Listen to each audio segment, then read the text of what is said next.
Welcome to the 624 Pod, your home for all things independent films. We're going to discuss all the positives and negatives when it comes to independent filmmaking. We're going to have incredible guests from the film industry talk about behind-the-scenes experience, the good, the bad, the ugly, and how the industry has changed in the past 10, 20 minutes. 30, minutes, hours, years. That's the point. It's always changing. And of course, we will always focus on independent filmmaking right here in our state of New Jersey. I'm Tom Baldinger. And I'm Mark Riccadonna. All right, let's do this. So, Mark, we are here at the top of our second season. I can't believe we made it to 2. So I want to share something with our, how did we make it to 2? Pretty amazing.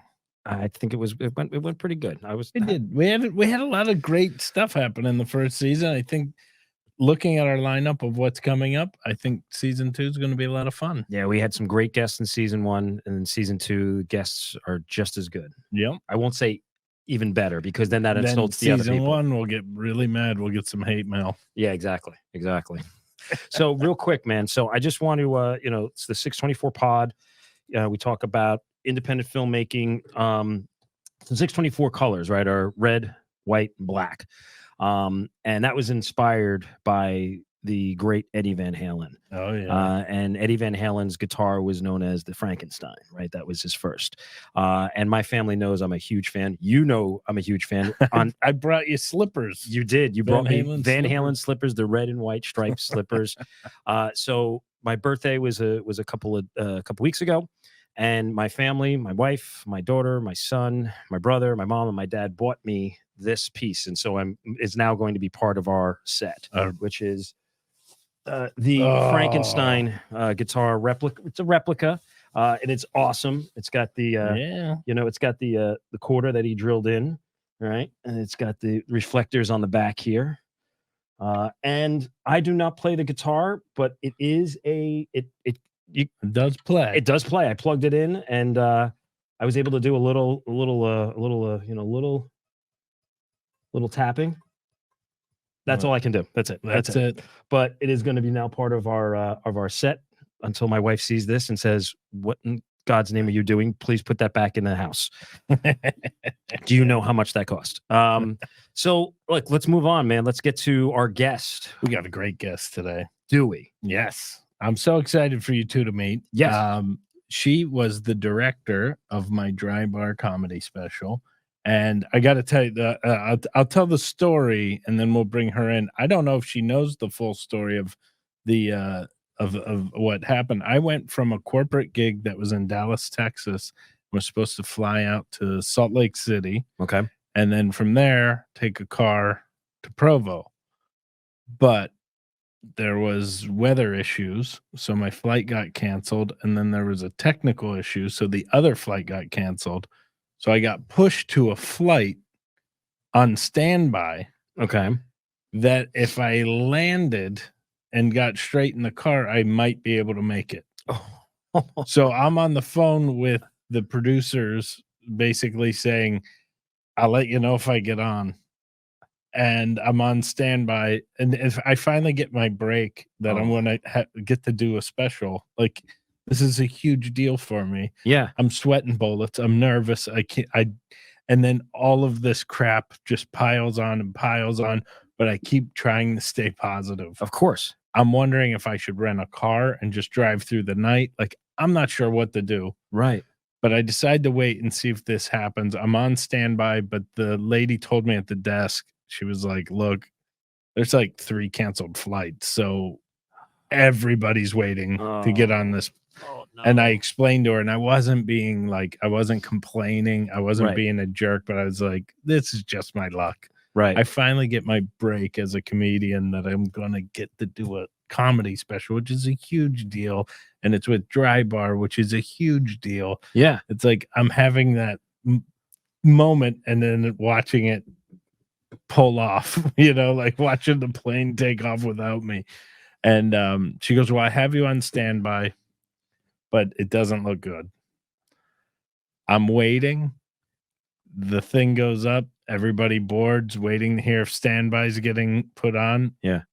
nobody's name gets called. I grab my luggage, I start to walk away, and I'm gonna call once I get out of the terminal. Yeah. And as I'm walking away, I hear my name come over the PA. Mark Riccadonna. Mr. Mark Riccadonna. And I go up and I go, I'm Mark Riccadonna. And the lady goes, they asked to not be named, but somebody gave their seat up for you because they heard your story. Oh, wow. I got on the flight, flew in, got a cab. You know, they set us up with a cab. The driver was amazing. He made me feel so calm the whole drive to Provo. Yeah. Because we talked about food, which always makes me happy. And I got there just in time to go. I showered. I did, got cleaned up and then went to the studio. And I walked in and I met the team, and all of that nerves, all of the stress of all of that stuff went away because of how good Tess was, and her crew just made you feel like, you know what, we're in good hands. Everything's fine. This is going to work. And that's great. It couldn't have went better. But this is Tess Kelly. I'm sorry for the long intro. It's a great intro. Thanks for coming on to the show. Thank you so much. Hi, thank you, Mark. It's so great to meet you too, Tom. Mark, I didn't know that story. That is incredibly stressful. I had no idea. I think they said one of the comics is running late, and I was like, okay, cool, we'll wait. And I don't even remember if we had to wait a long time for you because of just the way the schedule is set up over there. Yeah. I made it the early part where we recorded. Yeah. So you got everything finished. I think we call that the tip video or whatever. But you did. But then, did you decide not to do it? No, I was supposed to go first, but then I ended up filming third because I warned everybody that I was going to be late. But I made it in time to watch the other two guys record theirs. So yeah, and because ended up being pushed to third, but I made it in time.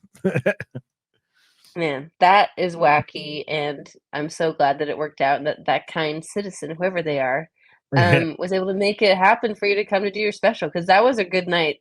I apologize as I can't remember the other folks who were with you that night, but it was just one of the strongest ones I've seen. We had so much fun with you guys. Yeah. Their crew is seamless. You never felt like there was a whole recording going on. That's awesome. Which I think is, and this is my opinion, Tess, you actually direct comedy specials, so you can obviously tell me I'm wrong, but I feel like the trick of making a comedy special good is not letting the comic know that it's being taped for a special. So, Tess, tell us about this dry bar comedy, or both. Tell me about what's this all about. Yeah, so dry bar comedy is basically its purpose, and I'm a freelance producer director here in Utah. So Allie at Dry Bar would know more than me, and you can double check my facts with her after this. But it's essentially a platform. From my perspective, yes. It's essentially a platform for comics of all shapes and sizes to kind of come on and do a stand-up routine that is basically catered to audiences that don't hear sex jokes about substance abuse, try to limit crude jokes, and cringe free. Yeah. Nice. Yeah. And it's been really neat for me because I have met Mark and a ton of other really talented comics that I wouldn't have been able to know about or spend time with, and also get to direct their comedy specials. And so one of my key roles in the back is just to be taking brand notes so that when it goes to the editor, they can be basically Dry Bars, EPs and creators and stuff can take a look and see if a joke has to be tweaked or removed or something. I don't know, it could be, there might be a bathroom joke, and I can say, hey, I'll leave it up to you guys, but this may or may not be on brand. But for the most part, everyone comes on, does an excellent job, and then their specials come out 6 to 12, sometimes 18 months, just depending on how deep the backlog is, Now, later, and they this do is really well. Angel Studios? Is this Yes, through Angel Studios, yes. very Yeah. cool? Very, very cool. And you've done other work with them? Um, Not with Angel. I've done work with, so Angel is owned by, well, it's kind of created by Neil. No, is it Neil Harmon? Yeah. I've done some work like decades ago with the Harmon Brothers, which is like an ad agency that started before Angel Studios started. Okay. So I produced like the first poopery British girl sitting on the toilet commercial in like 2013 Oh, with them that like went like hugely viral. Um, and then Dry Bar Comedy happened because, the production company that they hired to kind of, like Mark said, to make it all seamless and feel like you're not having 5 or 6 cameras on your face, they hired a production company, Mystery Box, and the Mystery Box brought me on to direct because of my background, working at BYU Broadcasting.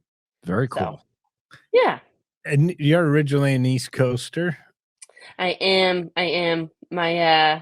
My roots are in Westchester County. Most of my family, including my parents, are in Utah now, but I have one brother that's still holding out strong in Park Slope in Brooklyn, so we Nice. appreciate that. We appreciate that. Didn't make the journey west yet. No, he knew where the best bagels and pizza was, and he knew to stay there, so he made the right choice. You So, write them letters. yeah, Please send bagels. yeah, yeah. So, So so Tess, with your background, and 624 pod is about independent filmmaking. That's mhm. some of the topics that we like to talk about. So, tell us about some of your experiences in independent filmmaking, and some nuggets. Specifically, what made a young Tess sitting in Westchester go, I want to make a film? There you go. That's a great question, and this might be too long of an answer, so it'll be up to you We love guys to long answers. Yeah. to oh, good, good. So my parents are both very creative people. My dad was the creative director at Ogilvy in Manhattan for 19 years, and that's why we were in New York. And prior to that, he did um, work for it's now called Boncom, but it's the agency that does a lot of the brand work for the Church of Jesus Christ of Latter-day Saints. And because of a successful like PSA campaign that he and a bunch of people did, he got to basically start working at Ogilvy as an art director and then move up to a creative director. And so I grew up around my dad, working in Midtown, Hell's Kitchen, and I had a sister who worked with him on some Huggies commercials, and he'd go to, he was working in the 90s when everyone had the big budget, so he'd go to Europe a lot and do Amex commercials and all kinds of stuff. So I just Nice. kind of grew up around that. And then my mother is also extremely talented, so my parents both grew up in Salt Lake. In Salt Lake, she was like one of the outstanding like high school actresses in Utah and studied theater Wow. at the University of Utah. And so they kind of raised us to be all these bumbling creatives. And some of us have made money and some of us are still figuring it out. So Right. with that, like I studied at BYU, Brigham Young University, and I went in kind of not knowing what I wanted to do. But I have there are 9 children in my family. I'm the 8th of Yes, 9. that was my next question was, how Yeah, many kids so and where are you on the ladder? Wow, 9. 9. yeah, And where are you on the ladder? I'm the 8th. So there's a, Wow. a baby brother who's taller than me after me. So it is what it is. Genetics. But so I was studying at BYU because my dad, um, he got a professor job teaching there as a professional uh, professor, not an academic. Um, and so got into BYU. He was teaching advertising, my dad, but I had siblings still studying at college in the film program, the media arts program. And it kind of just worked out that based on just working with my sisters on stuff and like on some faculty mentor projects that I just started kind of enjoying that community, made a lot of good friends, and then ended up in the film program, um, You guys got with a the focus. Kelly Productions. You I have know, right? full People crew. say that, and I'm like, it sounds good on paper. It's just hard when we all want to. No, no. My sister and I actually we work together a lot. We have a small little production company called Seventh and Eighth, and have done some stuff. So that's Oh, always good. But what's your yeah, sister's role in production? I typically am producing, but with Dry Bar and other things, directing has just kind of been really great and fun. And um, because of my ties kind of at BYU, kind of doing all kinds of stuff. So I graduated in film, did freelance for about 4 or 5 years, ended up at BYU Broadcasting as a line producer for their sketch comedy show at BYU TV called Studio C. Um, was there for 4.5 years, kind of doing Studio C and some other projects. And when you're around talented people who know how to work with very little, well, not very little, but lower budgets because it's a nonprofit network, it kind of you need to be creative and kind of step in and pay close attention to what everyone's doing so that if anything happens, you can kind of walk into a role and like there were days where a stage manager might not be able to work and I'd have to, call the shots on the floor, or we need X, Y, and Z in the control room, and I'd have to know what X, Y, and Z was to communicate that to other people. Mm. So, Dry Bar happened just out of my experience being a producer and having the ability to kind of bounce around and know enough about a job and each person's role, that like the directing just felt natural and was easy and has been really fun. So that's kind of how Dry Bar happened. But lots of producing experiences, good and bad, and just learning from project to project. So What was your yeah. first project that was you consider your baby? Like, it wasn't like somebody brought you on and said, "Can you help?" Like, this is Ye- yours. that's a really good question. I will think about that. And nothing's immediately coming to mind because there's like been so many. But I think the one that I love the most was like what I submitted to be accepted into BYU's film program, and it's like basically a 2-minute like short doc. I filmed it on one of those like flip video cameras in like Oh, wow. 2010, and Nice.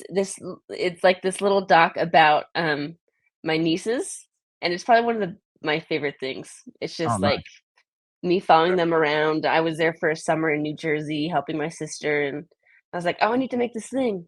And, yeah, like, I love it so much that I quote it all the time. Like, it's like a family Nice. we, like, quote it for fun. So, that's probably been my favorite one. Um, but I will think about others, Mark. Ask me that question later, and I will see if there's another answer. So, yeah. So producer, director, which, like, I mean, which do you prefer? For me, You're definitely director. you think It's so? in your blood. When we just hang out, you have director thoughts. I don't know if that's a good thing or a bad It's thing, a good thing. but I like producing though. Like Yeah. I like putting all the pieces together. But I guess yeah, I don't know. What about for you, Tess? What do you prefer? Do you if you had a choice between the two, what do you prefer? I think I prefer producing. Um, Mostly because of the way my brain works. Like, I really enjoy seeing the full picture, even when it can be really overwhelming. But at the same time, I feel like directing is such an interesting experience for me because I have, my producerial background, right? So I know all the work that's taking to get to me being in the director's seat. And I don't want to be a director that's like taking that for granted. And I want to Mm, also know um, what my next steps are before the first step even happens. Again, I think that's because of my producer experience and background. Um, so I enjoy producing just because it's natural, but I really like putting that director hat on just to kind of appreciate all the work going into it and the work going out. So what like going after I've done my part of the job. What about you, Mark? You've produced, you've directed, you've acted. Yeah. Well, you still, right? Yeah. So what's like? Here's the thing that where my problem is I love the idea of directing because I love working with the actors and I love working with camera, like camera people. I don't necessarily want to hold the camera because I don't know what I'm doing, but I have opinions when it comes to the actors and the camera. But the problem is I don't have opinions on a lot of the other stuff. Like when it's like, setting up how you want it to look and how you want it to feel and how you want, I'm like, I don't know. That's the DP. They're the pro. So maybe I'm not a good director because I'm so open to opinions, to other people's But that's opinions. That's that I feel collaboration, like, right? I mean, that could be called a lot of collaboration, right? I mean, and you and I were just talking about a project that's going to be coming up in a couple of months, and a new young director, right? So, Tess, we have this new young director who's possibly, that 624 might be working with, and he's a young guy and he's got a lot of experiences, but it's like also wants to produce and wants to do a lot of things, and he wants to have his hand in all the pots, which I think is trouble because, especially, I mean, if you're Clint Eastwood, it's one thing, right, or but if because you have a million years experience and you have millions of dollars to fix problems and to hire people to be your eyes, to be your ears, to be your, where it's like when you're brand new, I feel like it's like, I get it because you want to really make it your baby, but at the same time, you can't and it's tough, right? To like, Tess, would you agree? It's so hard to be a producer and a director at the same time. I think that is, and then, if you're like a Mel Gibson or a Clint Eastwood and you're performing it, good Lord. But like just producing and directing, there's a lot of work, right? Yeah. It's a lot of different, it's two hats, but it's a lot of different hats, right? I mean, Tess, what do you think about producing and directing at the same time? If you had a choice, would you do one or the other, or would you want to do both? That's a really great question. I feel like I've done both. I did both kind of when I first kind of walked into Dry Bar, and it was a lot of work. Like I told like the person who hired me, I was like, it'd be great if I just had a PM or a coordinator to just like throw some stuff onto. Yeah. But yeah, it can be stressful, and it can be. I feel like on a project that's like smaller, like for Dry Bar's a good example of this, where if you're the one that's producing and directing, it basically like, and if you don't do the lunch order, no one's gonna get fed, right? So Right. it's like, Right. but you still have to kind of be prepped and know who you're working with that day. So like, do you make sure lunch gets ordered, or do so it's like, or can you find the time to prep too? So it's just interesting because there were Right. days where I was like, I want to be ready, but I need to feed my team. So Yeah. stuff like that. That, it's funny. Some people who are not filmmakers who are going to be listening and watching this go, what's the big deal about ordering lunch? Just get somebody to order it. But you've got to think about, all right, I've got timing. How many hours has everybody worked? When's our break? Can we really take a break in 4 hours, in 2 hours from now? Because we're in the middle of a shot. And if we stop this, that means we got to shut all the lights down. We got to shut, everybody's got to move. And then we got to come back to this shot. Right. So it's not just, oh, let me just order a couple pizzas and everybody can eat. And on top of that, you got people who are, they're vegetarians, they're vegans. Someone's got a dietary, they're lactose intolerant, I find it so fascinating when there's like the shoots going on and they're like trying to time when to get the food and stuff, because like the actors and crew kind of turn off once they know food's in the oh God. And to get everybody back, and especially if it's a highly comedic scene or a highly dramatic scene, and you've got to stop because either you ran out of time and crew's looking at you going, I need my break, right? Or you have actors going, I need my break. And to bring them back to that level, it's a lot of stress. So if it were me, I say that if I could have a producer if I had a choice, I would choose directing first based on how much I love the project. Right? If I'm not in love with the project, I'll produce it for you. So have someone else handle the creative piece of it. But if I really love the project, I think I would rather someone else produce. It's such a mixed bag because it's like even with acting, I love acting. Yeah. I hate watching me act. Like there's nothing worse in the world than watching yourself. Oh no, for sure. But I love doing it while I'm doing it. That's why I think I like theater so much, is because there's no proof. How about you, Tess? Have you ever gotten? And I apologize. I should probably know the answer to this question, but have you ever gone in front of the camera? Have you ever performed? Oh no, I haven't. I Not even kind of freeze. cameo? I have done a. I think I've done a. Actually, I have done a cameo. I did a cameo as a DJ in this little web series called Loving Life that my sister produced. Where can we see that? On YouTube. Nice. Yeah, it's called Loving Life. Life spelled LYFE, like an influencer would We'll spell. grab the link. Yeah, we'll grab that link. It'll come right. It's going to come right across right now. There it is. So it's a beautiful link. so So yeah, everybody go check. I did that for my sister and my the folks at JK Studios, because they were the original cast members of Studio C, and then they left to do like their own kind of independent style stuff, and my sister's produced a lot of work with those folks, and I've stayed in touch with a lot of them. So yeah, that's the biggest cameo is DJ TK Thrills. So Nice. look for that on Loving Life. But similar to what you said, guys, is I feel like that whole break thing and like getting the crew and cast back into the pocket is such. I feel like it's only people who worked in the industry would only really understand what you guys are talking about, because in order for you to like understand the stress of like, we have to feed people, but also I want to finish this work.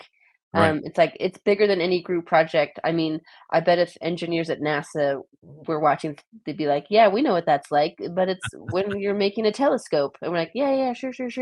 But it's such an interesting thing because I think in order for it to go well, you still have to take care of your people, right? And you have to be so reliant on those collaborators who are surrounding you.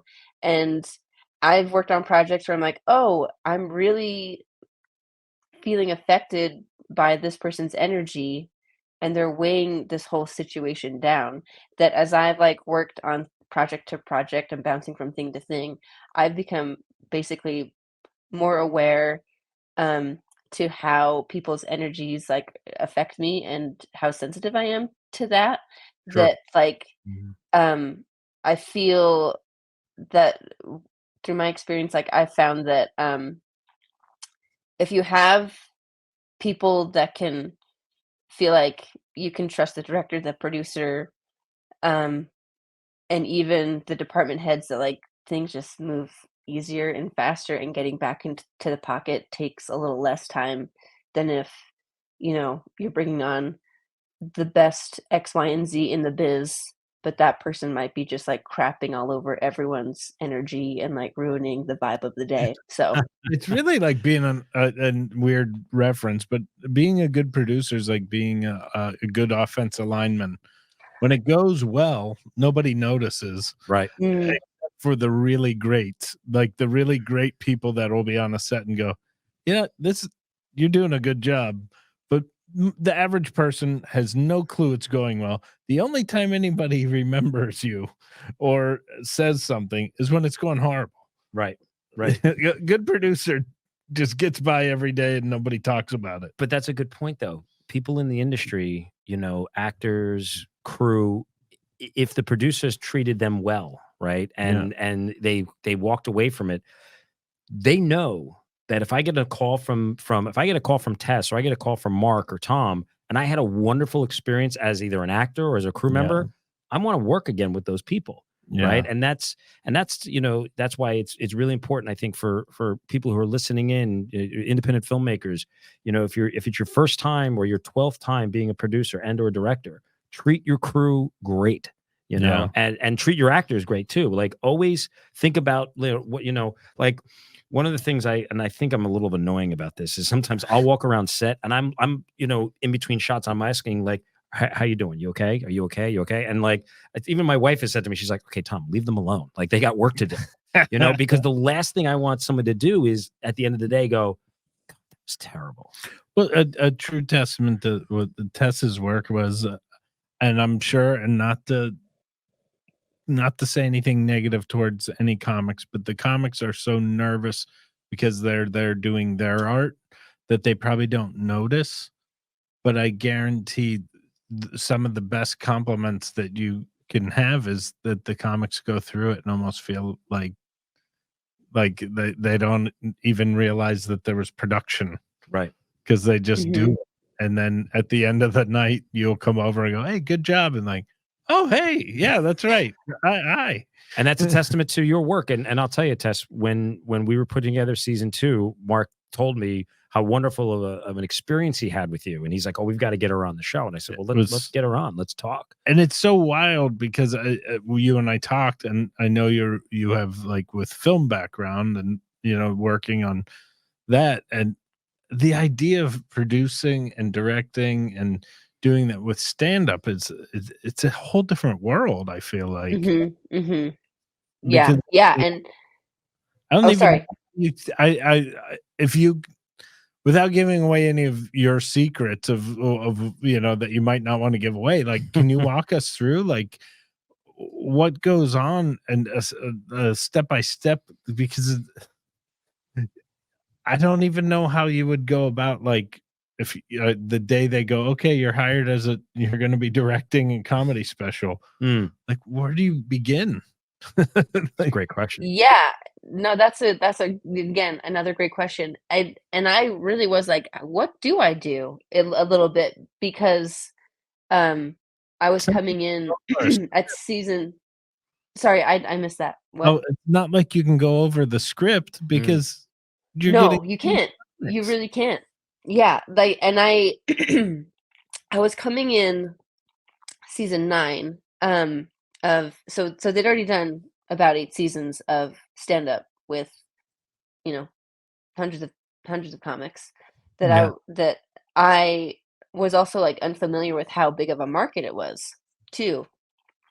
So I came in, like, trying to figure out how to help them manage their brand that has a very specific brand with new faces, every night, three new faces. So working with the dry bar folks and also the comics, it was like this really interesting dance of, okay, I'm not gonna give away my concerns to the comic because that's not my call here, because the call is always the brand or the client. That as I did, more and more, I was like, oh, okay, I'm picking this up.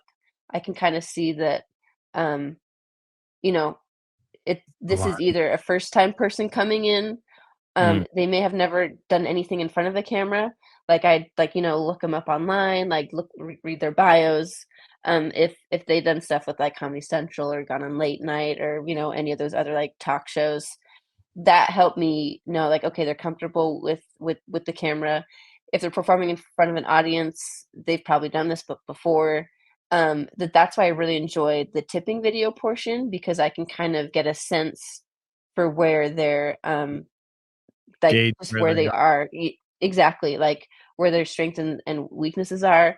And I feel like there was one round where, like, there was like 3 weekends in a row where we did these tipping videos. And for the folks listening, Dry Bar has a unique system where at the end of the comic special, the comic will pop up and say, hey, thanks for watching. If you really liked what you saw, you can give me a tip, and it'll go directly to me and all this stuff, which I think is, like, super smart. I mean, it's a cool concept. it's great. It's a cool concept. some people chose not to do it, and I also respect that too, because it's kind of like, well, why should I ask them to give me money? Like it's a whole thing. So like, Right, right. so but in those scenarios, I'd basically have to direct the comic to say X, Y, and Z if they weren't, hitting the three important things, which was their name, thanks for watching, give me money.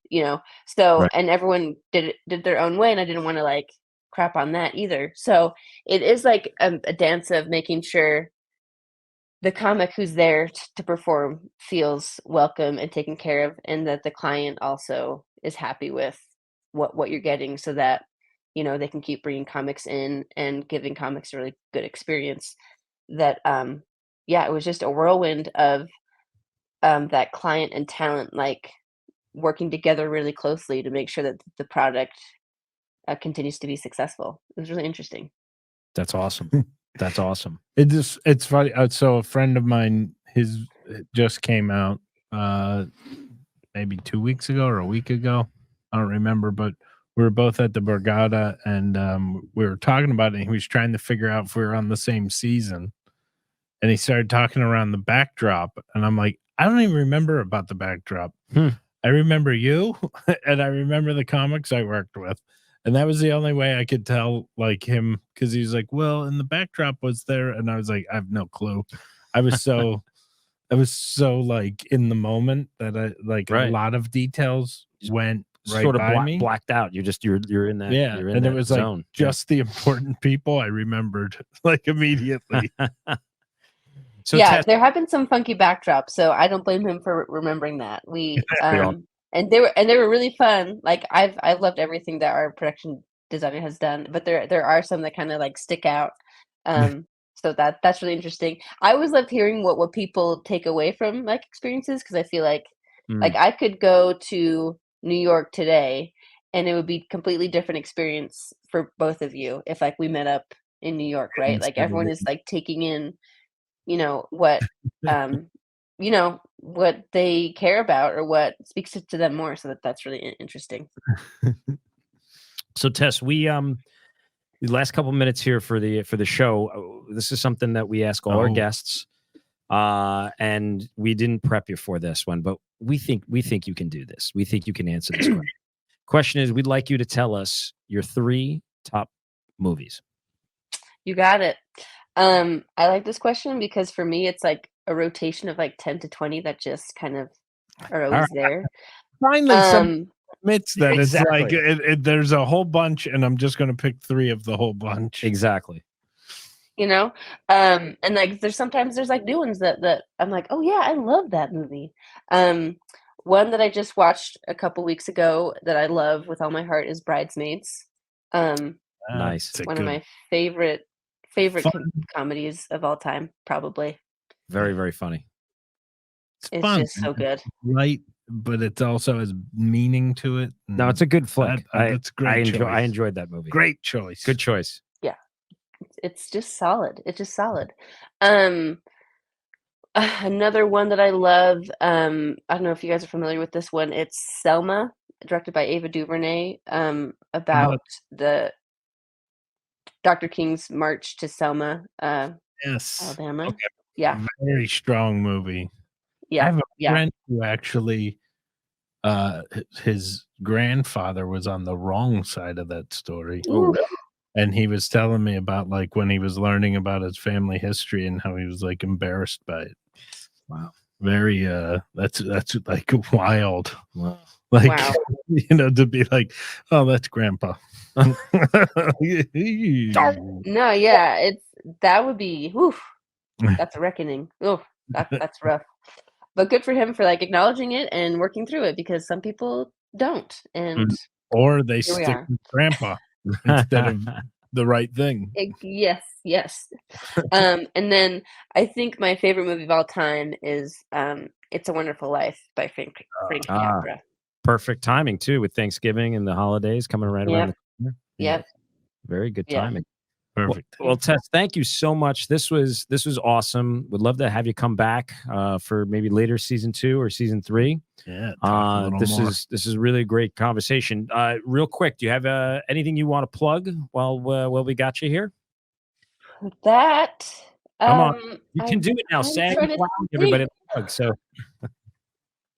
I think I know that I just need to be better about sharing the specials that are coming out on Dry Bar because I feel like a whole bunch of them just keep rolling out. Really loved Mark's, and there's just been a bunch. So if you watch Dry Bar, search my name and see what I've been attached to because everything's really solid over there. So what is the yeah. site? So drybarcomedy.com, and then use promo code Mark Riccadonna. There you go. Yes. We'll put that across on the. But check out everybody's, not just mine. There's Yeah. a bunch of them, but watch all of Tess's because she's my favorite. Awesome. Tess, thank you so much. So thank you everybody for tuning in to the opener of season 2. 624 Pod is brought to you by Central Jersey Nursery. It's located in Hillsborough, New Jersey, my hometown, where I live now. And it's a great place. If you want to go get your Christmas tree, they've got some wonderful, wonderful trees out there. Did they cut them down for you, or do you have to go out and cut them? No, they're already cut. Oh, then yeah, go to them. No, they're great. Their trees are beautiful, and good group of young guys and young people who work there. And they make sure you tip those people who putting that tree on your car. Yeah, because they could scratch it up if they wanted. Tess, thank you so much. Thanks everybody. Thanks. Welcome to the 624 Pod, your home for all things independent films. We're going to discuss all the positives and negatives when it comes to independent filmmaking. We're going to have incredible guests from the film industry talk about behind-the-scenes experience, the good, the bad, the ugly, and how the industry has changed in the past 10, 20 Minutes. 30, minutes, hours, years. That's the point. It's always changing. And of course, we will always focus on independent filmmaking right here in our state of New Jersey. I'm Tom Baldinger. And I'm Mark Riccadonna. All right, let's do this.